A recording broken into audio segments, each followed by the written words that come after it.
नमस्कार, NB news देख रहे हैं। यहाँ पर मैं हूँ आपके साथ मुस्कान। स्वागत है आप सभी का उत्तराखंड के महासंग्राम में। तो उत्तराखंड में जिस तरीके से देवभूमि हुए दंगल का अब परिणाम आने वाला है और ऐसे में सियासी दलों की धड़कनें भी लगातार बढ़ती जा रही हैं, जिसमें सबसे बड़ा टारगेट अब सियासी दलों को अपने अपने विधायकों को अपने साथ मजबूती से खड़ा रखने का है।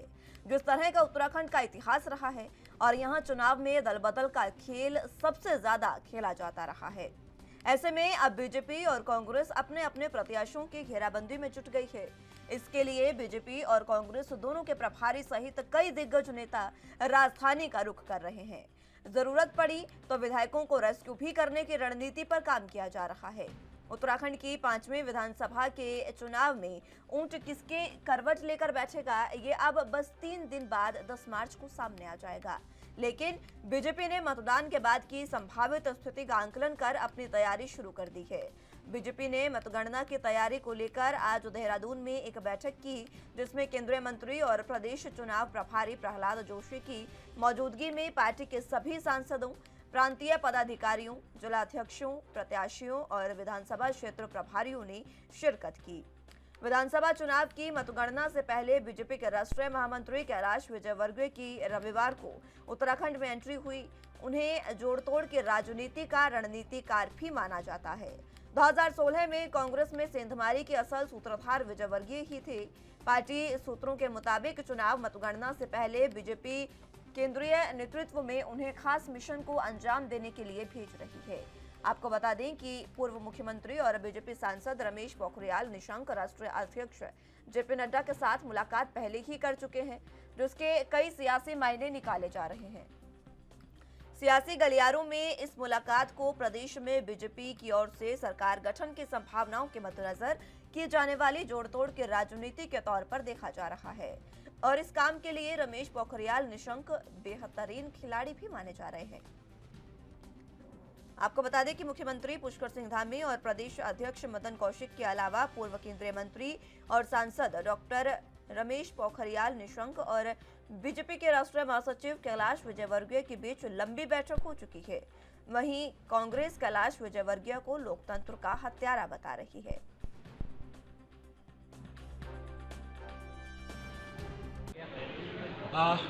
हम दुनिया का सबसे बड़ा संगठन है और भारतीय जनता पार्टी अपने संगठन के लिए जानी जाती है। और जब जब हमारे पास जो मेहनत हमारे कार्यकर्ताओं ने की है उसका परिणाम आने जा रहा है। और हम सब जानते हैं 10 तारीख को हमारा एक एक कार्यकर्ता काउंटिंग जहां पर होगी वहां पर मौजूद रहेगा। तो कोई आरओ होगा, किसी को कोई जिम्मेदारी होगी, तो बहुत गंभीरता से अपनी एक एक पाई का हिसाब वहाँ जोड़ के रखना है, संजो के रखना है। भारतीय जनता पार्टी के शीर्ष नेतृत्व ने आश्वस्त किया है कि भारतीय जनता पार्टी एक बड़े बहुमत के साथ अपनी सरकार बनाने जा रही है। कहीं से कहीं तक कोई संकोच नहीं है। हम ऐतिहासिक वोटों के साथ सारे मिथकों को तोड़ते हुए अपनी सरकार बनाने भाजपा के द्वारा मीटिंग की गई, 10 तारीख को रिजल्ट आना है, इसको आप किस तरीके से देखते हैं? इसको मैं भाजपा के डर के रूप में देखती हूँ। हिल गई है भाजपा, डर गई है भाजपा।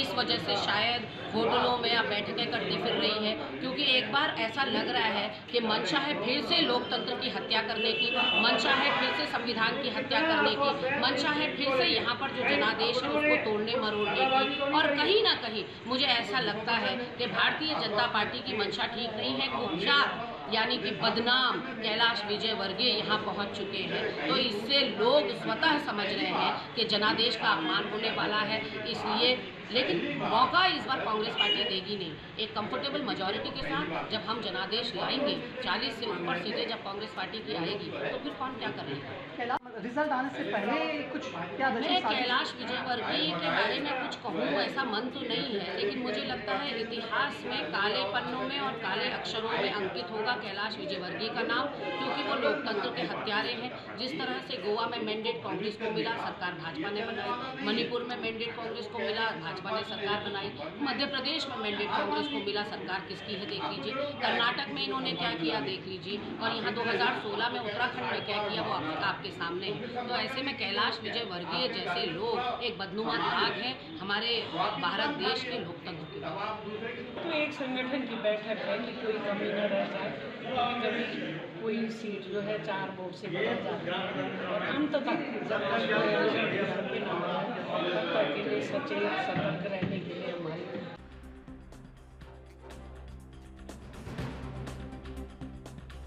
तो आपको बता दें कि देवभूमि में हुए दंगल के परिणाम सामने आने वाले हैं, लेकिन उससे पहले लगातार हर तरीके की राजनीति उत्तराखंड में सक्रिय हो गई है। मतगणना से 2 दिन पहले यानी 8 मार्च से प्रदेश कांग्रेस कार्यालय राजीव भवन पार्टी के बड़े नेताओं से गुलजार नजर आएगा। प्रदेश प्रभारी देवेंद्र यादव और तीनों सह प्रभारी देहरादून पहुंचकर मतगणना के दिन पार्टी की रणनीति को अंतिम रूप देने की जुगत में है।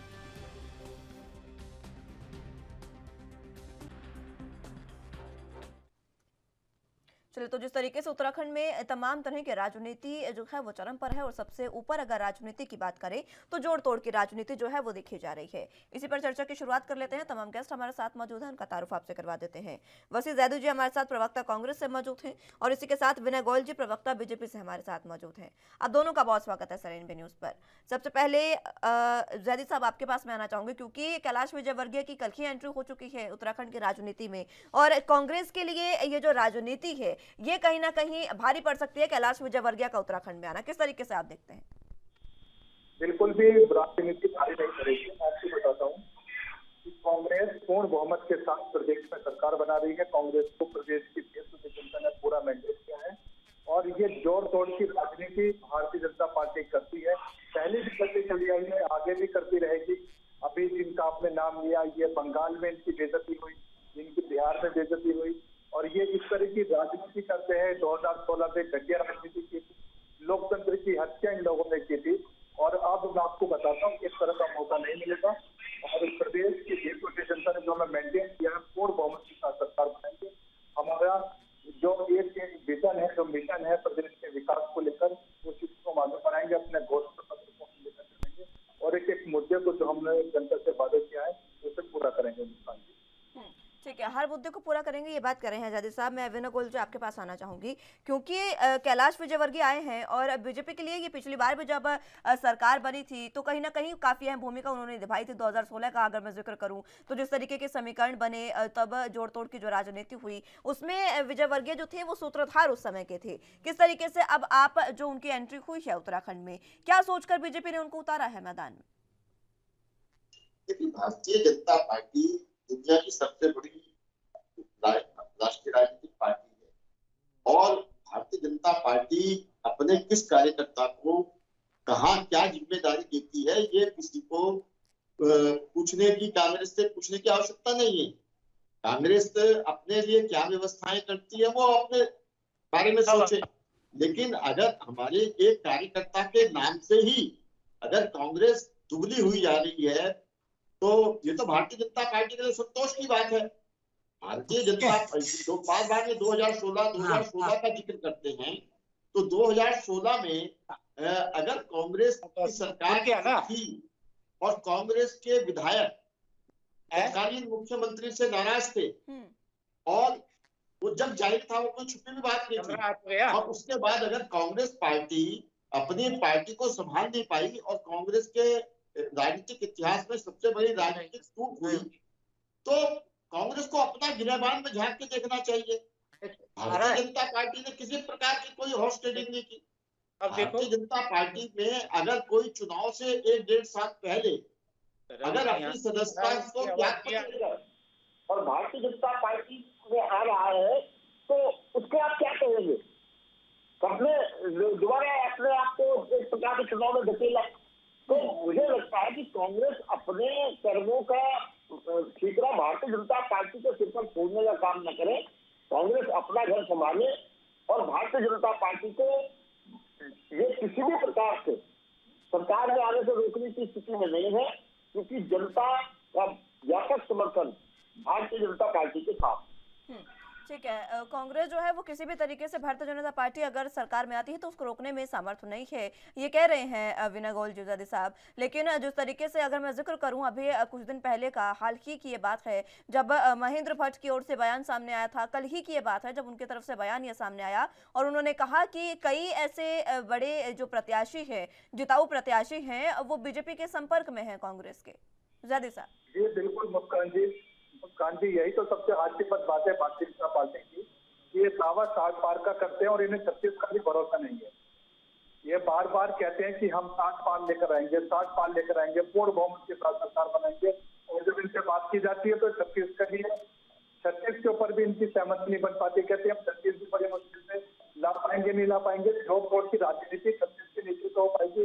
मुस्कान जी, ये जो अब ये जोड़ तोड़ की राजनीति करने के लिए इन्होंने बुलाया है अपने यहाँ का, वहां से जोड़ तोड़ की राजनीति करेंगे, 36 से नीचे करेंगे। अब आप 60 पार का करते हो, 36 का आपको भरोसा नहीं है, और फिर इस तरह की बातें करते हो कि आपको अब महेंद्र जी बता दे हमारे कौन कौन से, उन्हें लग रहा है कि हमारे जो प्रत्याशी है वो जीत रहे हैं। महेंद्र जी की अपनी सीट नहीं बच पाती, महेंद्र जी आगे खरीदने की बात कर रहे हैं। तो पहले अपने घर देखे, इनके 4-5 विधायक, पहली बार ऐसा हुआ है मुस्कान जी के प्रदेश अध्यक्ष का उत्तराखंड के इतिहास में आज तक कभी ऐसा किसी को आरोप नहीं लगा। इनके प्रदेश अध्यक्ष का नाम लेकर आरोप लगा है मुस्कान जी, उन्होंने भीतरघात किया है। अब आप सोचिए कि जिस पार्टी के प्रदेश अध्यक्ष के ऊपर आरोप लग रहा हो, अब ये तो संजय गुप्ता की बात में सच्चाई होगी जो उनके खिलाफ अभी तक कोई कार्रवाई देखने को नहीं मिली, या फिर मदन कौशिक के खिलाफ कोई षड्यंत्र रच रहे होंगे, जो कुछ भी इनका अपना घर है जाने। लेकिन एक सवाल जरूर है कि जिस पार्टी के अंदर प्रदेश अध्यक्ष के ऊपर भीतरघात के आरोप लग रहा है और वो दावा कर रही है 60 पार लेकर आ जाएंगे, तो यह तो बड़ी हास्यास्पद बात है मुस्कान। जिस पार्टी के प्रदेश अध्यक्ष पर इस तरीके के आरोप लग रहे हों, और आरोप भी भीतरघात के सिर्फ नहीं थे, आरोप सीधे सीधे ये थे कि जो प्रत्याशी हैं, जिताऊ प्रत्याशी हैं, उनके खिलाफ वोट डालने की अपील खुद बीजेपी के प्रदेश अध्यक्ष कर रहे हैं। इस तरीके की बातें सामने आई थी विनय गोयल जी, और उसके बाद जब ये जोड़ तोड़ की राजनीति का जिक्र उठता है, महेंद्र भट्ट खुद जब ये बात कह रहे हैं, तो फिर क्या समझा जाए, इसके समीकरण क्या समझे जाए? और अब जिस तरीके से कैलाश विजयवर्गीय की एंट्री हुई एक बार फिर से, ये तमाम चीजें आपस में जुड़ती हुई नजर आ रही हैं। मुस्कान जी गोयल के बड़े वरिष्ठ प्रवक्ता हैं, मैं सिर्फ एक सवाल आपके माध्यम से पूछना चाहता हूँ। ये पहले इस बात की तो दावा करते कि 60 पार आ रहे हैं, अगर 60 पार नहीं आ रहे, उसका भी भरोसा नहीं है, तो फिर जोड़ तोड़ की राजनीति कहाँ से आई? बाकी भाई मेरे बहुत पुराने मित्र हैं, पुराने पत्रकार हैं, अभी कांग्रेस के नए नए प्रवक्ता बने हैं, इनको मैं शुभकामना देता हूँ। भारतीय जनता पार्टी से अगर आप बात कर रहे हैं तो कांग्रेस की आप की स्थिति जानते हैं वासी भाई, किस प्रकार से जो कांग्रेस कमेटी के कैंपेन कमेटी के चेयरमैन थे, उनको इनके कार्यकारी अध्यक्ष रंजीत रावत जी ने ये हालत कर दी कि उन्हें, वो रामनगर से चुनाव लड़ना चाहते थे, रामनगर से चुनाव नहीं लड़ पाए और उन्हें खदेड़ दिया वो लाल कुएं की तरफ। और लाल कुएं में जब वहां गए तो वहां पर भी इनको खुला एंड नहीं मिला। इन्हीं की पार्टी की जो घोषित प्रत्याशी थी संजय डालाकोटी जी, वो हरीश रावत जी के सामने टक्कर खड़ी हो गई और आखिरी तक उनके सामने चुनाव लड़ा। तो कांग्रेस में क्या कुछ हो रहा है, ये जरा वासी भाई, जरा आप नए नए हैं, जरा थोड़ा और ढंग से देख लीजिए। हाँ, आप देख लीजिए। और मुझे, मेरा कहना यह है कि भारतीय जनता पार्टी किसी भी प्रकार से किसी भी हॉर्स ट्रेडिंग में शामिल नहीं है। भारतीय जनता पार्टी को अपने कार्यकर्ताओं पर विश्वास है। हम निश्चित रूप से भारी बहुमत की सरकार बनाने जा रहे हैं और ज्यादा दिन नहीं बचे हैं, 2-3 दिन की बात है, 2-3 दिन और कयासबाजी कर लीजिए, लेकिन भारतीय जनता पार्टी भारी बहुमत से सरकार बनाएगी और इसमें किसी प्रकार का कोई शक हुआ होना नहीं चाहिए। भारतीय जनता पार्टी ने जिस प्रकार से धीरे धीरे करके तिनका तिनका करके अपना घर बनाया है, एक एक तिनका जोड़ के, तो वो आज हमारा एक विशाल रूप जो ले चुका है, वो कांग्रेस को गिरते हुए अपने महल की तुलना उससे नहीं करनी चाहिए। कांग्रेस का महल ढह चुका है, उसके नीचे की जमीन निकल चुकी है और भारतीय जनता पार्टी धीरे धीरे अपने घर को मजबूत करती जा रही है। और इसी का प्रमाण है कि आज देश में दोबारा से चुन के मोदी जी की सरकार आई है और अनेकों प्रदेशों में भारतीय जनता पार्टी की सरकारें हैं। ऐसे ऐसे प्रदेशों में भारतीय जनता पार्टी की सरकारें हैं जहां कभी एक विधायक जीतना हमारे लिए बहुत गर्व की बात हुआ करती थी। तो ये सब हमारे काम के दम पर, हमारी कार्य कुशलता के दम पर, हमारे ठीक है विनय गोयल जी, के दम पर। ठीक है विनय गोयल जी, हमारे साथ अजय सिंह रावत जी भी जुड़ चुके हैं वरिष्ठ पत्रकार के रूप में, उनसे भी चर्चा की शुरुआत करेंगे, लेकिन उससे पहले वक्त एक छोटे से ब्रेक का है, फौरन हाजिर होंगे।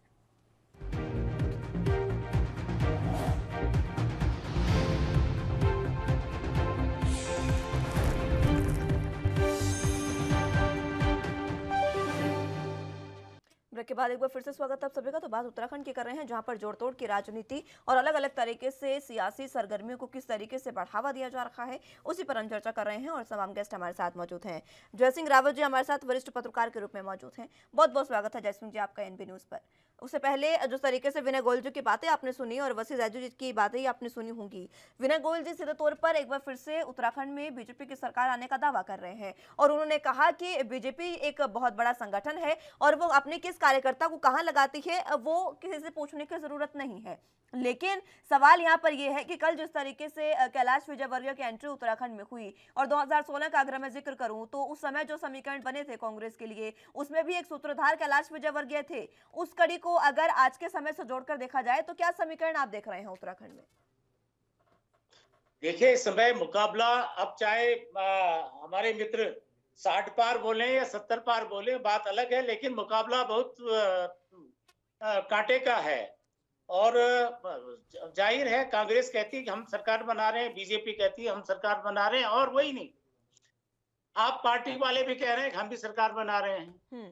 तो फिर उसमें सभी बोल रहे हैं। अब देखो 2-3 दिन की बात है, सामने आ जाएगा, रिजल्ट आ जाएगा। लेकिन हकीकत यह है कि इस बार बहुत कांटे की टक्कर है और हम लोगों को भी पहले तो निश्चित रूप से रुझान कांग्रेस की तरफ था और हमें लगता था कि ये 40 पार करेंगे। लेकिन धीरे धीरे बीजेपी का ग्राफ काफी बड़ा है। निश्चित रूप से मोदी जी की यात्राएं भी हुई, बाद में धार्मिक ध्रुवीकरण भी हुआ, मुस्लिम यूनिवर्सिटी हुई और कई फैक्टर है। उसकी वजह से मुझे लगता है कि मामला बराबर टक्कर का है। और अगर ये भी हमारा मानना है, अगर कांग्रेस 36 सीटें नहीं ले जाती है तो सरकार फिर बीजेपी की बनती है। वो इसलिए बनती है क्योंकि एक तो यहाँ पर आ गए हैं विजय वर्गीय साहब और सभी जानते हैं वो सरकार बनाने में माहिर हैं, एक बात। और दूसरी बात यह है कि जो बीएसपी के उम्मीद है 2-3 लोगों के आने की, यूपी में उनका झुकाव बीजेपी की तरफ है ना। वो अगर शॉर्ट पड़ता है तो उधर से भी होगा। और उसके बाद होता है कि निर्दलीय उधर जाते हैं जहां उनको लगता है कि ये संभावनाएं सरकार बनने की किसकी तरफ से ज्यादा है, क्योंकि उनको मंत्री पद मिलना है या बड़ा तोहफा मिलना है, और हो सकता है कैश एंड काइंड सब कुछ होता है। ये तो चलता ही है। अब आजकल हॉर्स ट्रेडिंग चलता, आप बोला भी थे भाई ने कि भाई हॉर्स ट्रेडिंग हम नहीं कर रहे हैं, तो मतलब घोड़ों की बिक्री, खरीद फरोख्त तो वो चलती है। तो उस स्थिति में ये कहना है कि अगर हो सकता है बीजेपी शॉर्ट रहे तो बीजेपी सरकार बना सकती है। और मुझे तो शक है अगर कांग्रेस 36 नहीं आती है तो कांग्रेस के लिए सरकार बनाना काफी मुश्किल होगा इस स्थिति में। जहां तक क्योंकि ये गोवा में हो चुका है। गोवा में आप जानते हैं कि कांग्रेस का 17 सीट उनकी थी, 11 के आसपास मेरे ख्याल से बीजेपी की थी। वही मणिपुर में 28 सीट कांग्रेस की थी, 21 सीट बीजेपी की थी। बड़ी पार्टी होने के बावजूद कांग्रेस सरकार नहीं बनाई और बीजेपी नहीं बनाई। अब बीजेपी ही क्यों, वहां देखियो ना, महाराष्ट्र में तो बीजेपी सिंगल लार्जेस्ट पार्टी थी, फिर भी बीजेपी सरकार नहीं बना पाई। तो उसमें ये होता है कि जोड़ तोड़ इस राजनीति में जो ज्यादा करेगा, जिसके पास संसाधन होंगे। आप समझते हैं BJP richest party, BJP largest party, biggest party, वो भी असर होता है। तो कुल मिला के है तो विजय वर्गीय के यहाँ आने से चर्चा ये है कि मुझे लगता है कांग्रेसी में थोड़ा खलबली भी है कि ऐसा ना हो कि हमारी जो फसल है कोई और ही काट के ले जाए। चलिए ठीक है, विजय वर्गीय जी के आने से अगर बीजेपी खुश है तो कहीं ना कहीं कांग्रेस में खलबली है। जैदी साहब ये कह रहे हैं जयसिंह जी। जब तक सहमत हो कि रावत जी ने कहा है कि इस स्थिति के अंदर तो इनकी छवि ऐसी है। आप एक चीज देखिए मुस्कान जी, उस व्यक्ति की जैसे भी विनय गोयल जी कह रहे थे कि पार्टी बड़ी ड्यूटी लगा सकती है, तो एक ऐसे व्यक्ति की आप ड्यूटी लगा रहा जो पूरे चुनाव प्रचार में कहीं देखने को नहीं मिला, उसको आप लास्ट में लेकर आते हो मतगणना से पहले, तो इसका क्या अर्थ है इसके उनके लाने का? और दूसरा एक सवाल है, बात कह रहे थे कि पार्टी अपने आपस में ड्यूटी बदलती रहती है, तो आजकल इनके नेता नितंग जी बहुत एक्टिव हैं साथ में, उनके लगातार फोटोग्राफ भी हम देख रहे हैं साथ में। देखिए, लेकिन आप एक चीज बताइए, किस लिए नीतम बीजेपी ने देखिए उनको चुनावी मैदान में उतारा, मतगणना से पहले उतारा, चुनाव प्रचार के दौरान उतारा, उस चीज को छोड़िए। आप ये बताइए कि आप अपने प्रत्याशियों को, जो आपके जिताऊ प्रत्याशी हैं, आपके उम्मीदवार हैं, उनको आप कैसे रोकेंगे इस बार? क्योंकि पिछली बार 2016 में आपने देखा विजयवर्गीय ही थे जिन्होंने तमाम समीकरणों को बदल दिया था। इस बार क्या तैयारी आपकी? देखिए इनकी छवि तो पूरा प्रदेश कह रहा है, जैसे कि रावत जी बहुत वरिष्ठ पत्रकार है, उन्होंने भी तरह की शंका जाहिर की है। तो इनकी एक छवि है कि इनके नेताओं किस तरह की छवि से और सेटिंग कर देंगे। लेकिन मैं आपको बताता हूँ मुस्कान जी के इस बारे में मौका नहीं मिल पाएगा। हम पूर्ण बहुमत के साथ सरकार बनाएंगे और हमारा कोई भी प्रत्याशी इनके इस जो ये भारत में इस तरह के ये वो देते हैं, लोगों को संभावनाएं देते हैं, आशाएं जगाते हैं, इस तरह के इनके साथ हो नहीं पाएगा। और हम पूर्ण बहुमत के साथ सरकार बनाएंगे। जो अपना वो लेकर इस तरह का लेकर उत्तराखंड में आए, वो खाली वो अपना लेकर वापिस चले जाएंगे। मुस्कान जी, चलिए ठीक है, पूर्ण बहुमत से सरकार बनाने जा रहे हैं। विनय गोयल जी, आप भी अपनी बात बता दें। जदी साहब तो इस बात को कह रहे हैं कि वो तो पूर्ण बहुमत से सरकार बनाने जा रहे हैं, चाहे आप विजयवर्गीय को लाएं या फिर किसी को भी लेकर आए। देखिए मुझे लगता है कि अगर ये इतने आश्वस्त है तो परेशान क्यों है? मुझे लगता है कि आप सिर्फ इतनी बात का जवाब दे दीजिए गोयल जी, आप बहुत वरिष्ठ प्रवक्ता है, मैं आपका सम्मान करता हूँ कि जितना बता दीजिए हमसे एक ऐसे व्यक्ति को जो चुनाव प्रचार में कहीं देखने को नहीं मिला, उसे आप मतगणना से पहले लाकर क्या साबित करना चाहते हैं? देखिए जिसने चुनाव प्रचार किया हो, जो व्यक्ति चुनाव प्रचार में रहा उसे पता है कौन सी सीट पर कौन से प्रत्याशी के लिए क्या उसने प्रभावित किया होगा वहां पर। जो पूरे चुनाव प्रचार में कहीं देखने को नहीं मिला, उसे मतगणना से लाकर पहले आप क्या साबित करना चाहते हैं? अरे वासी जी, अगर आप उनके नाम से ही डरते हो तो उन्हें सामने लाके खड़ा करने में क्या दिक्कत है? अगर वो इतना बड़ा कद रखते हैं तो आप उनसे किसी सीट पर प्रचार कराकर देखते ना। नहीं, बड़ा कद रखते हैं तो आप किसी सीट पर प्रचार कराकर देखते हैं उसे। नहीं, आपने तो बड़े बड़े हथियार चला के देखे हैं और क्या क्या किया है। बड़े हथियार से आपने क्यों नहीं चलता है? मैं सिर्फ यही तो मेरी वो है। आपके पास इतने पूर्व मुख्यमंत्री थे, आपके पास इतने पूर्व मुख्यमंत्री थे। मुस्कान जी मैं आपको बताता हूँ, निशंक जी आज एक्टिव है। मुस्कान जी, हेलो बासु भाई, आप सुनने की आदत डालो ना थोड़ी सी। जी, मैं सुन पा रही हूँ।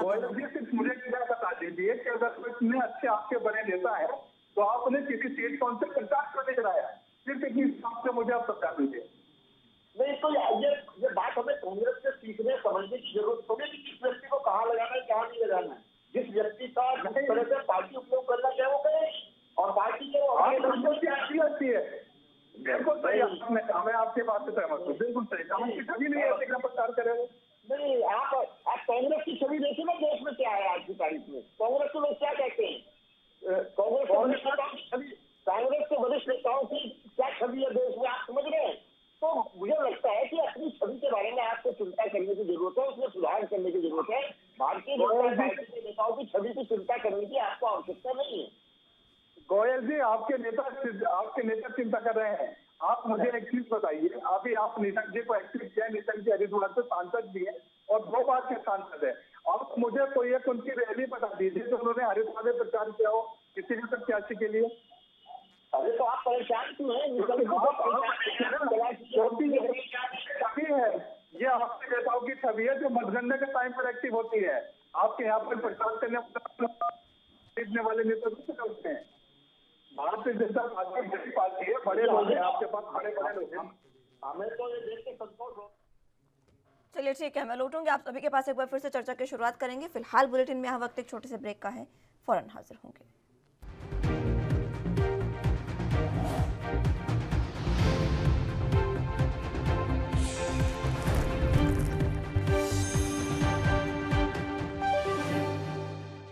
तो ब्रेक के बाद एक बार फिर से स्वागत है आप सभी का। तो एक बार फिर से रुख कर लेते हैं डिबेट को। जिस तरीके से चर्चा उत्तराखंड पर हो रही है और अलग अलग तरीके से जोड़ तोड़ की राजनीति की जा रही है। विनय गोयल जी, आप अपनी बात पूरी करें। देखिए, मेरा कहना ये है कि अभी केवल अनुमान है। आज एग्जिट पोल भी आएंगे तो उसमें भी केवल अनुमान ही होंगे। परिणाम आएंगे 10 मार्च को। और अगर अभी से किसी व्यक्ति के उत्तराखंड में आने से और किसी व्यक्ति के बैठक में शामिल होने से कांग्रेस घबराई हुई है, तो इसका मतलब उनमें आत्मविश्वास की भारी कमी है। और किस प्रकार के शब्दों का प्रयोग करना, किस प्रकार के लांछन लगाना, ये कांग्रेस जिस स्तर की राजनीति पर उतर आई है, ऐसी ही राजनीति करने के कारण से इन्हें देश भर में तिरस्कार मिला है। देश की जनता ने इन्हें नकारा है। आज जिस प्रकार से कांग्रेस हाशिए पर चली गई है, वो इनके जो, चाहे वो राष्ट्रीय नेतृत्व हो, चाहे इनके राष्ट्रीय कार्यक्रम हो, चाहे इनकी राष्ट्रीय नीतियां हो, उसी के कारण से हुआ है। और एक समय ऐसा था कि कांग्रेस इतनी बड़ी पार्टी हुआ करती थी तो ऐसा लगता था कि कभी इनका राज समाप्त हो। आज इनकी स्थिति ऐसी हो गई है कि एक एक राज्य में इनके नेता विपक्ष बनने पर भी इन्हें बहुत ताकत लगानी पड़ती है। अगर आप पड़ोसी राज्य उत्तर प्रदेश को देखें, जिसमें 403 सीटें हैं, वहां इनकी दहाई में भी सीटें आने की उम्मीद नहीं है। तो ये कारण क्या है, उसमें कांग्रेस को देखने की आवश्यकता है। इनकी बहुत बड़ी नेता ने नारा दिया चुनाव से पहले उत्तर प्रदेश में कि लड़की हूं, लड़ सकती हूं, और खुद लड़ने की हिम्मत नहीं जुटा पाई। तो कहना कुछ और बात होती है, करना कुछ और बात होती है। 10 तारीख तक का मुझे लगता है कि कांग्रेस के मित्रों को इंतजार करना चाहिए, और उसके लिए आमदा जरा देखें कि जनता ने इन्हें कितना प्रसाद दिया, तो इन्हें समझ में आ जाएगी बात। समझ में बात आ जाएगी जनता ने क्या प्रसाद दिया 10 तारीख को, ये कह रहे हैं विनय गोयल जी, जैदी साहब। लेकिन जिस तरीके से एक बार फिर से बात जोड़ तोड़ के राजनीति की ही उठे, कैलाश विजयवर्गीय की उठे, और आज माफ कीजिएगा देहरादून में भी जिस तरीके से तमाम जो दिग्गज थे उनकी मुलाकात हुई है, उसके क्या सियासी मायने? देखिए, भारतीय जनता पार्टी को घबराहट कांग्रेस में नहीं, भारतीय जनता पार्टी में जो ऐसे ऐसे नेता बुलाने पड़े जो 5 साल से, जिन लोगों ने कभी प्रदेश का दौरा नहीं किया, इनकी डबल ट्रिपल पता नहीं कितने इंजन वाली सरकार थी, जब ये लोग देखने को नहीं मिले, और आखिर में इन लोगों को बुलाना पड़ रहा, तो आप समझ सकते हैं कि घबराहट किसके अंदर ज्यादा है। भारतीय जनता पार्टी घबरा रही है, और घबराने की बात भी है क्योंकि 5 साल तक ये लोग मोदी जी करके सरकार चलाते रहे, बार बार अपने इंजन बदलते रहे, और इनके पास प्रदेश में अपना कोई बताने के लिए मुद्दा नहीं था ये कौन से मुद्दे पर चुनाव लड़ रहे हैं। बार बार ये आपने देखे होंगे चुनाव प्रचार के अंदर भी हम लोगों ने देखा, इसके हर पोस्टर में पुष्कर सिंह धामी से बड़ा मोदी सरकार, मोदी धामी सरकार। तो हमेशा ये मोदी के नाम पर वोट बैंक अपना ये समझते थे प्रदेश की जनता को कि मोदी के नाम पर वोट मिलता रहेगा, तो ऐसा नहीं होगा, आपको काम भी करके दिखाना पड़ेगा। और ये मोदी करके इन्होंने 2017 में सरकार बना ली थी, जनता को लगा चलो ठीक है, डबल इंजन का नाम ले रहे हैं, लेकिन 5 साल तक इनका इंजन वो परेड मैदान में ही खड़ा रहा। वो आज तक पहाड़ की 1 किलोमीटर की दूरी नहीं नाप पाया। तो ऐसे में इनके सामने सवाल था, अब इनकी घबराहट बढ़ रही है। इनके नेता, इनके विधायक प्रत्याशी जो पहले भी सिटिंग विधायक भी हैं और प्रत्याशी हैं, वो लोग सीधे आरोप लगा चुके हैं। बिशन सिंह चौपाल जी कितने सीनियर इनके मंत्री भी हैं, 5-6 बार के वो विधायक भी हैं, 7 बार के विधायक हैं, तो वो उनके देखिए वो आरोप लगा रहे हैं भीतरघात का। संजय गुप्ता आरोप लगा रहे हैं, केदार रावत आरोप लगा रहे हैं, इनके पूरन सिंह फरत्याल आरोप लगा रहे हैं। तो इतने लोग इनके आरोप लगा रहे हैं, तो ये अपना घर इनसे समझ नहीं पा रहे, ये कांग्रेस की चिंता कर रहे हैं। उत्तर प्रदेश के अंदर भी आप देखेंगे इस बार बड़ा बदलाव देखने को मिलेगा। उत्तर प्रदेश का अलग मुद्दा, लेकिन मैं आपको उत्तराखंड के अंदर बताता हूँ कि हम लोग पूर्ण बहुमत से सरकार बनाएंगे, और मैंने पहले भी कहा था कि हम बिल्कुल निश्चित हैं, और प्रदेश की देवतुल्य जनता ने हमें मैंडेट दिया है। आप इस बार किसी को भी लेकर आ जाए, इनका कोई बस अब नहीं चलने वाला है उत्तराखंड के अंदर। 10 मार्च तक इनके हकीम रावत जी ने भी ये बात कही थी कि चुनाव से पहले, वोटिंग से पहले और मतगणना से पहले हर कोई ये कहता है, हर कोई दावा करता है सरकार बनाने का, लेकिन जिस तरीके से 2016 के समीकरण बने, सरकार बनेगी या नहीं वो तो खैर 10 मार्च को साफ हो जाएगा। लेकिन विनय गोयल जी देखिए, जिस तरीके से लगातार ये बात सामने आ रही है, बार बार ये बात उठकर आती है जोड़ तोड़ की राजनीति की, क्योंकि 2016 में कुछ सरकार इसी तरीके से बनी थी बीजेपी की अगर बात करें तो, और अब एक बार फिर से विजयवर्गीय आ गए हैं। और दूसरी बात, ये सबसे अहम बात जो मैं जानना चाह रही हूँ आपसे, बार बार इसका जिक्र जैदी साहब भी कर रहे हैं जिस तरीके से मदन कौशिक पर आरोप लगे थे, आपके सिटिंग विधायक उन पर ये आरोप लगा रहे हैं भीतरघात के, और सीधे सीधे आरोप उन पर लगाए गए थे कि वो उनके पक्ष में नहीं, उनके विपक्ष में वोटिंग करने की अपील करते नजर आ रहे हैं। क्या उस समय जो वेट एंड वॉच की पॉलिसी अपना रही थी बीजेपी, उसका जो एक रिजल्ट निकल कर सामने आना था, क्या वो यही है कि जोड़ तोड़ की राजनीति अपनाई जाए और विजयवर्गीय को उतारा जाए मैदान में?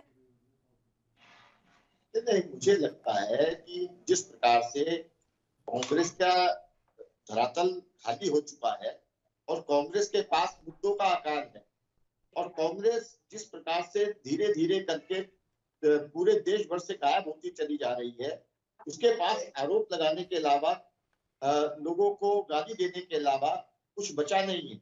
और एक तरफ कहते हैं कि हम आश्वस्त हैं और दूसरी तरफ परेशान है। भारतीय जनता पार्टी तो कोई किसी प्लान ए बी सी पर काम नहीं कर रही है। भारतीय जनता पार्टी का तो क्लियर कहना है कि हमने मजबूती के साथ चुनाव लड़ा है, जनता ने हमें आशीर्वाद दिया है, हम पूर्ण बहुमत की सरकार बनाएंगे। अब अगर हमारा कोई नेता प्रदेश में आता है तो इनके पेट में दर्द होने लगता है, उसको गाली देने लगते हैं, ये उसको तरह तरह के उपनाम देने लगते हैं। ये अगर 2016 में कांग्रेस की सरकार गिरी थी तो इनके कुकर्मों के कारण से गिरी थी। अगर इनके नेता में इतना सामर्थ्य नहीं था कि अपने साथियों के साथ बातचीत कर लेते, उनका सम्मान करते, उनको अपने साथ में रखते, तो इसकी गुनहगार भारतीय जनता पार्टी नहीं है।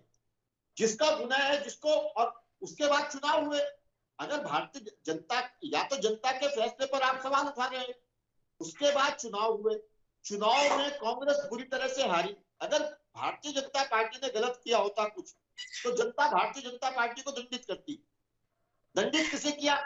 दंडित किया हरीश रावत जी को, जो कि दो मुख्यमंत्री थे उस समय, और जो कह रहे थे कि मेरे साथ अन्याय हो गया। जनता ने उन्हें दंडित किया और दो जगह से चुनाव हराया। तो क्या जनता को भी गाली देंगे? ये जनता के मैंडेट को आप अगर सवाल उठाने का काम करेंगे और अगर कहेंगे कि उस समय भारतीय जनता पार्टी ने गलती की थी, तो इन्हें और भी ज्यादा आने वाले समय में चोट खानी पड़ेगी। 2016 के बाद जब 2017 का चुनाव हुआ तो जनता ने बता दिया था कि कौन सही है कौन गलत है और किसको पुरस्कृत करना है, किसको दंडित करना है। अगर हमें उस समय 46.5% वोट देकर 57 सीटें भारतीय जनता पार्टी को प्रदेश की जनता ने दी, तो जनता ने अपना निर्णय दे दिया था कि कौन सही है कौन गलत है और किसके साथ है जनता। और अगर जनता की समझ पर सवाल उठाना चाहते हैं तो इन्हें और भी आगे दंड भुगतना पड़ेगा। चलिए ठीक है, जनता के मैंडेट की बात हो रही है और जनता का मैंडेट जिस तरीके से, मैं जयसिंह जी आपके पास आना चाहूंगी, आपको आवाज मिल पा रही है मेरी? जनता के मैंडेट की बात हो रही है, लेकिन इस समय जो चुनाव हो रहे हैं, सिर्फ इसी बार का चुनाव नहीं, आप देखिए अब इस समय में जो चुनाव होते हैं आज की राजनीति में, उसमें जनता का मैंडेट आखिर रह कहाँ गया है? क्या वाकई आपको लगता है कि जनता का मैंडेट ही वो होता है कि सरकार बनती है आपके नजरिए में? देखिए, जनता का मैंडेट तो तब होगा कि जब 70 में से 36 सीट कोई पार्टी जीतेगी तो स्पष्ट बहुमत है, और 36 से कम आती है तो इसका मतलब न एक कोई भी नहीं जीत रहा, सारे के सारे हार रहे हैं। उस स्थिति में क्या है कि माना सिंगल लार्जेस्ट पार्टी, माना कि सिंगल लार्जेस्ट पार्टी 34 लेके कांग्रेस आ जाती है और आपका बीजेपी आती है 30 सीट, तो बीजेपी मैनेज कर लेगी, दो तीन आपका बसपा का भी मैनेज कर लेगी, निर्दलीय मानेगी, वो तो 36-37 सीट हो जाती है। वो है पहले मणिपुर का दे दिया, उत्तराखंड में भी क्या होना, तो 2012 में 31-32 थी, कांग्रेस की 32 सीट थी, बीजेपी की 31 सीट थी, कांग्रेस ने सरकार बना दी। तो वो जहाँ सवाल है या मेजॉरिटी का तब हो सकता है कि जब आपका क्लियर मेजॉरिटी हो, उसके बाद तो जिसमें जितना कम है तो जितना जोड़ तोड़ कर सकता है, जो जितना हॉर्स ट्रेडिंग कर सकता है, उसकी सरकार बनेगी। और सुनिए, मैं ये कह रहा हूँ कि लोकल इंटेलिजेंस यूनिट किसके पास है? बीजेपी के पास, क्योंकि सरकार बीजेपी के राज्य में है। आईबी किसके पास है? जो सारी ये इंफॉर्मेशन रखती है, बीजेपी के पास, भारत सरकार के पास है। तो क्या, और आज आप जो एग्जिट पोल आने वाले हैं, वो आप भी सब जानते हैं, वो एग्जिट पोल सारा खुलासा हो जाता है, पहले हो जाता है, क्योंकि ओपिनियन पोल कराए जाते हैं पिछली बार जितने भी ओपिनियन पोल हुए आपने देखा होगा किस किस तरह से वो है, किस तरह से रूलिंग पार्टी को के पक्ष में माहौल बनाने का प्रयास किया गया है। तो क्या एग्जिट पोल के नतीजे बता नहीं गए? वो ऐसी स्थिति में अगर अचानक बीजेपी इतनी सक्रिय होगी, इतनी भगदड़, यहाँ से नेता दिल्ली बुलाए जा रहे हैं, दिल्ली से यहाँ आ रहे हैं, वहां से आ रहे हैं, अरे अगर आपके पास कंफर्टेबल मेजोरिटी होती, अगर 2017 की तरह मेजोरिटी होती, तो फिर इतनी भागदौड़ और इतना उसने तो उठा पटक कर इतना एक्टिव होने की जरूरत क्या थी? तो इतनी बीजेपी की जो इस समय सक्रियता है, और कम से कम विजय वर्गीय जैसे आदमी को लाया जा रहा है। और दूसरी बात है, देखिए रमेश पोखरियाल निशंक बहुत सीजन लीडर हैं, आजकल उनको क्यों किया जा रहा, उनसे क्यों नहीं बात हो रही है जो धामी है? क्योंकि निशंक व्यवहार कुशल है, निशंक के बाकी किसी भी पार्टी के जो विधायकों से उनके ज्यादा संपर्क है उनसे। कल अगर जोड़ तोड़ करनी पड़ती है, विधायकों को अपने पक्ष में मिलाना पड़ता है, तो ये काम निशंक बेहतर कर सकते हैं, क्योंकि निशंक का व्यवहार भी है, निशंक के ताल्लुक भी हैं। बिल्कुल, और शायद निशंक यही वजह है जय सिंह जी, हाल ही में जेपी नड्डा से बहुत लंबी मुलाकात भी हुई थी रमेश पोखरियाल निशंक की। हाँ, और अगली सरकार अगर बनती है बीजेपी की, तो मुझे लगता है अगर बन गई, मुझे तो लगता है सिंगल लार्जेस्ट पार्टी आज की तारीख में भी कांग्रेस ही है, और हो सकता है कांग्रेस 36 पार कर भी सकती है, लेकिन गारंटी नहीं है। लेकिन अगर 36 नहीं आ, 30 भी आ, मुझे लगता है सरकार बना सकती है। चलिए ठीक है, माहौल कहीं ना कहीं जयसिंह जी जो बता रहे हैं वो कांग्रेस के पक्ष में भी बता रहे हैं। ये ज़्यादा साहब आपके लिए काफ़ी अच्छी बात हो सकती है अगर सरकार बनती है तो, लेकिन एक बार फिर से जोड़ तोड़ की राजनीति का हम जिक्र कर रहे हैं, और बार बार जिस तरीके से अभी जयसिंह जी ने भी बताया कि रमेश पोखरियाल निशंक अगर जोड़ तोड़ की राजनीति करनी पड़े तो वो इसमें कुशल हैं, और कुशलता उनकी इतनी है कि वो पूरे तरीके से सरकार बना सकते हैं। जेपी नड्डा से भी उनके लगातार मुलाकात, काफ़ी लंबी मुलाकात हुई है। इस तमाम समीकरणों को देखते हुए मेरा एक बार फिर से सवाल वही आपसे, आखिर अपने प्रत्याशियों को आप किस तरीके से रखेंगे? अभी बातचीत हो रही थी बीच में जब महेंद्र भट्ट ने ये बात अपने बयान दिया था उन्होंने कि कई जिताऊ प्रत्याशी जो है वो उनके संपर्क में है, उस समय ये बात हुई थी कि उनको कहीं और शिफ्ट किया जाएगा, कांग्रेस अपने प्रत्याशियों को शिफ्ट कर रही है, लेकिन उसके बाद गणेश गोदियाल ने साफ कह दिया कि कहीं भी शिफ्ट नहीं किया जा रहा है और उत्तराखंड में ही उनके प्रत्याशी रहेंगे और कहीं भी वो प्रत्याशी नहीं जाएंगे, विश्वास जता दिया है। लेकिन अगर चले जाते हैं तो ये एक बार फिर से कांग्रेस के लिए वो हो सकता है, सबसे बड़ा झटका कांग्रेस को लग सकता है इससे। जैसे भी जयसिंह रावत जी ने कहा, जयसिंह रावत जी की बात से पूरी तरह सहमत हूँ। कुछ ऐसे नेता इनके एक्टिव हुए हैं, भाजपा खुद जाने जो किसके कहाँ ड्यूटी लगाए, लेकिन वो नेता एक्टिव हुए हैं जो चुनाव प्रचार में कहीं दिखाई नहीं दिए। मेरा वही सवाल था कि निशंक जी 2 बार के सांसद हरिद्वार से, और अभी वो शिक्षा मंत्री भी रहे थे, वो HRD मिनिस्टर थे, बाद में उन्हें हटा दिया गया था, तो वो एक भी उनकी चुनावी रैली नहीं है उनके क्षेत्र में। उनकी 14 विधानसभा पड़ती हैं, वो 14 विधानसभा में किसी एक भी विधानसभा में उन्होंने कोई रैली नहीं की, तो आप समझ सकते हो कि उन्हें बिल्कुल किनारे कर रखा था चुनाव प्रचार के दौरान। और वही त्रिवेंद्र सिंह रावत जी जो कि पूर्व मुख्यमंत्री है, वो डोईवाले के बाहर किसी सीट पे नहीं निकले। नीरज सिंह रावत जी कहीं दिखाई नहीं दिए पूरे चुनाव प्रचार में। विजय बहुगुणा जी 1-2 दिन के लिए आए थे, वो कहीं दिखाई नहीं दिए। तो ये सवाल इनका ये है कि चुनावी इनके पास ना मुद्दे थे, और अब जब इन्हें दिखाई दे रहा है कि कांग्रेस पूर्ण बहुमत की सरकार बनाने जा रही है, तो ये पीछे इस तरह का ये घटनाक्रम हमारे साथ इन्होंने शुरू करने की कोशिश कर रहे हैं। लेकिन हमारा एक भी हमारा विधायक ऐसा नहीं है जो इनके किसी भी तरह के झांसे में आ जाएगा। चलिए, एक भी विधायक ऐसा नहीं है जो झांसे में आ जाएगा। जादी साहब ने ये बात कही है विनय गोयल जी, लेकिन उन्होंने एक सवाल आपसे पूछा है, उसका जवाब तो देखिए मैं भी चाहूंगी आपसे। आखिर क्या कारण है रमेश पोखरियाल निशंक जो है उनको अब चुनावी मैदान में उतारा जा रहा है? जेपी नड्डा से उनकी मुलाकात हुई, विजय वर्गीय को एंट्री उनकी उत्तराखंड में हो गई है, लेकिन अगर बात करें तो जिस तरीके से मंत्रिमंडल का विस्तार हाल ही में हुआ, उस समय में शिक्षा मंत्री थे रमेश पोखरियाल और उनको हटा दिया गया, और उसके बाद जिस तरीके से अब उनको एक बार फिर से एक्टिव किया गया है, चुनाव प्रचार में क्यों नहीं दिखे वो? देखिए, ये व्यक्तिगत कारण है और इसमें मैं बहुत ज्यादा चर्चा में नहीं जाना चाहता, क्योंकि अगर मैं आपसे बताऊं कि आप सबको जानकारी है कि उनको कोरोना हुआ था, बहुत गंभीर रूप से वो बीमार रहे थे, और इस बीच उनकी पुत्री का विवाह था, और उस पुत्री के विवाह में भी वो बहुत कम लोगों से मिले। तो मुझे लगता है कि इस तरह के व्यक्तिगत किसी की अगर किसी समय सक्रियता निजी कारणों से नहीं हुई, तो उसको अगर आप ढाल बनाना चाहते हैं अपनी हार की, तो वो नहीं बनने वाली है। भारतीय जनता पार्टी का एक एक नेता, एक एक कार्यकर्ता कार्यक्रम करता है, और जो जिसको जहां जिम्मेदारी दी जाती है वो की जाती है। और एक एक कार्यकर्ता कांग्रेस के बड़े से बड़े नेता पर भारी है, बड़ी बड़ी बातें कर रहे हैं। मुझे बताइए कि हरीश रावत जी कैंपेन कमेटी के चेयरमैन थे, कितनी विधानसभाओं में गए वो? तो अपनी अपनी मुझे लगता है एक मिनट, अरे अरे भैया हूँ जिन्होंने 70 विधानसभा सीटों पर वर्चुअल रैली की है, और ये सबूत है हमारे पास उनका। 40 रैली उन्होंने फिजिकल की है, 40 रैली उनकी फिजिकल हरीश रावत जी की, और पूरे प्रदेश के अंदर उन्होंने दौरा किया हरीश रावत जी ने। और आपके नेता ने आकर हरीश रावत जी का ही नाम लिया है।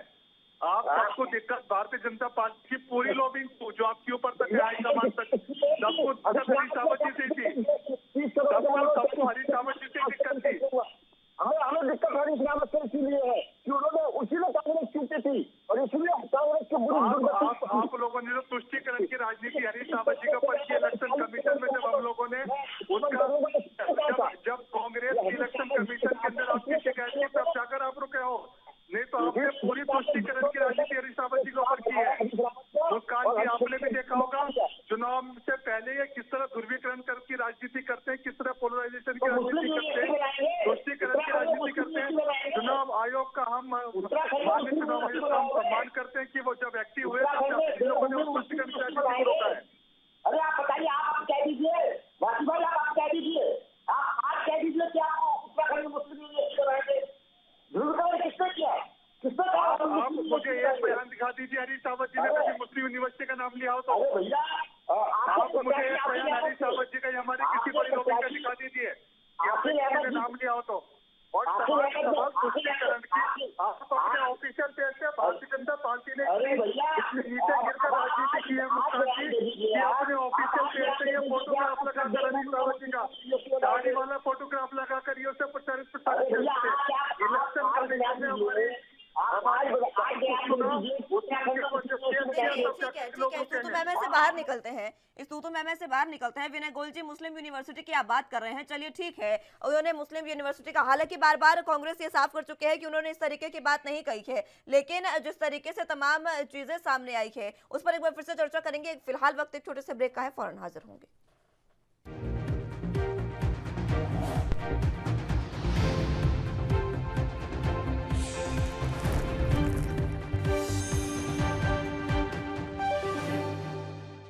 ब्रेक के बाद एक बार फिर से स्वागत है आप सभी का। तो उत्तराखंड का जिक्र कर रहे हैं, जहां पर सियासी समीकरण लगातार बदलते नजर आ रहे हैं, उसी पर चर्चा की शुरुआत एक बार फिर से कर लेते हैं। तमाम गेस्ट हमारे साथ मौजूद हैं, लेकिन बात जो मैं अपनी रख रही थी विनय गोयल, तो जिस तरीके से आपने मुस्लिम यूनिवर्सिटी की बात की, हालांकि कांग्रेस बार बार ये साफ कर चुकी है कि उनकी तरफ से ये बयान नहीं आया है, लेकिन अगर मुस्लिम यूनिवर्सिटी का बयान आया तो सवाल आप पर भी उठता है। उत्तराखंड में जिस तरीके से स्कूलों को बंद कराया गया, बार बार बीजेपी भी ये बात कहती है कि उसमें 4 अध्यापक थे, 2 बच्चे थे, इसलिए वो स्कूल बंद करवाए गए, लेकिन जब स्कूलों को बंद करवाया गया तो शिक्षा का स्तर तो वहां से भी काफी गिरा। और दूसरी बात, अगर जैदी साहब ने तमाम जो बातें कही है उस पर भी जिक्र अगर करें तो तमाम समीकरण तो उल्टी घूमते नजर आ रहे हैं। सवाल आप दोनों से ही बनते नजर आ रहे हैं विनय गोयल जी। देखिए, मुझे लगता नहीं कि आप क्या सवाल पूछना चाह रही हैं, लेकिन मैं आपको स्पष्ट बता दूं कि कांग्रेस के प्रत्याशी थे जो कांग्रेस से टिकट मांग रहे थे फैजपुर में, उन्होंने विद्रोही प्रत्याशी के रूप में पर्चा भरा और उन्होंने अपना नाम वापस लेने के लिए ये शर्त रखी कि फैजपुर में मुस्लिम यूनिवर्सिटी खोली जाए, अगर पार्टी सहमत हो तो मैं अपना नाम वापस लेता हूँ। उन्होंने प्रेस कॉन्फ्रेंस की, उसमें आपके भी प्रतिनिधि रहे होंगे या आपके और साथी रहे होंगे, ये किसी उससे आप भागने की कोशिश कर रहे हैं। मुझे लगता है कि देवभूमि में अगर कोई व्यक्ति मुस्लिम यूनिवर्सिटी खोलने की बात करेगा तो कौन स्वीकार करेगा इस बात को? अगर देवभूमि में आप जुम्मे के दिन नमाज की छुट्टी करेंगे तो कौन स्वीकार करेगा? तो मुझे लगता है तुष्टीकरण की राजनीति कांग्रेस खुद करती है और वो भारतीय जनता पार्टी पे लगाती है। आज कांग्रेस के नेता मजबूर हो गए हैं, कल तक ये अगर कहीं से राम मंदिर की बात करते थे, सांप्रदायिक करते थे, अब खुद मंदिरों के चक्कर काट रहे हैं। तो सबका आचरण समझ में आ रहा है कि कौन क्या है कौन क्या नहीं है। भारतीय जनता पार्टी ने अपने कार्यक्रमों के दम पर, जनता की सेवा के दम पर लोगों का दिल जीता है। और कोरोना में 4.5 साल कांग्रेस का कहीं ऐसा पता नहीं था, पूरा कांग्रेस सिरे से गायब थी। इनके तहत भारतीय जनता पार्टी के ऊपर लगाने के लिए कोई मुद्दा नहीं था, लेकिन बाद में जिस प्रकार से केवल इन्होंने ये मुद्दा बनाकर कि साहब 3 मुख्यमंत्री बदल दिए, 3 मुख्यमंत्री बदल दिए। पंजाब में कितने मुख्यमंत्री बदला और कितने दिन पहले मुख्यमंत्री बदला?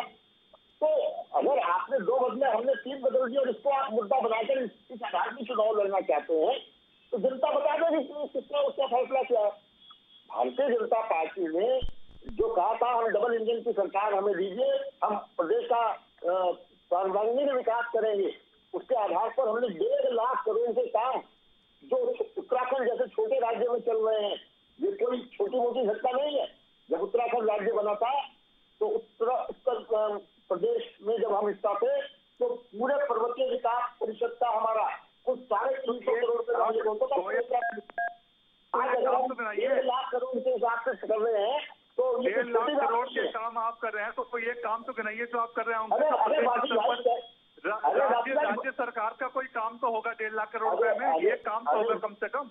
अरे भैया वासी भाई, अगर आप पत्रकार होकर भी आपको नहीं दिखाई दे रहा और आप मुझे बताइए, बिल्कुल भूल गए हैं और कांग्रेस की 1.5 लाख करोड़ में से कोई ये काम तो गिनाइए प्रदेश का।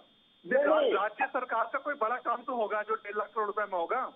क्यों आपको सी फैक्ट्री दिखाई देता है डोईवाला में? नहीं, आप बताइए कोई ये काम दिखाइए ना। आप 1.5 लाख करोड़ में से कोई काम तो गिनाइए जो। अरे ऑलवेदर रोड भी दिखाई देती है आपको? नहीं, ऑलवेदर रोड 12,000 करोड़ रुपए की भारतमाला परियोजना है, 12,000 करोड़ रुपए की भारतमाला परियोजना है। अरे भारत बात सुनिए, वो केंद्र सरकार की परियोजना है, वो केंद्र सरकार की परियोजना है, उसका पूरा का पूरा जो उसमें क्या है। आप अपने काम 5 साल में प्रदेश में कोई काम तो क्या होगा? 3 मुख्यमंत्री बदल कर भाजपा में। अरे भैया आयुष्मान कितनी योजना है? आप पहले देवी रिपोर्ट बनाते हैं, फिर बाद से हटा देते हैं। आयुष्मान आपको बताता हूँ, देखिए आयुष्मान आपकी जबान क्यों लड़खड़ा रही है? जी, आप 1.5 लाख करोड़ का काम गिनाते हैं, हवा में कोई 1.5 लाख करोड़ का काम है क्या? वो भारतमाला परियोजना सबसे बड़ी आपकी परियोजना है, वो भी 12,000 करोड़ रुपए की है। तो आप 1.5 लाख करोड़ का काम है, कम से कम आप 1 लाख का काम ही गिना देते हैं। अरे आप 50,000 करोड़ रुपए काम गिनाए थे, भारतमाला परियोजना के नाम पर आप 1.5 लाख करोड़ रुपए का काम गिना रहे हैं। तो मैं इसी प्रदेश में रहता हूँ, आप इसी प्रदेश में रहते हैं, आपको काम धरातल पर दिखाई तो देता गोयल जी, कोई काम धरातल पर दिखाई दे। आप आपके 3 मुख्यमंत्री बदलने, आपने पहली बार ऐसा हुआ है, मैं आपको बताता हूँ मुस्कान जी, पहली बार ऐसा हुआ है कि भारतीय जनता पार्टी को अपना घोषणा पत्र कॉपी करना पड़ा है।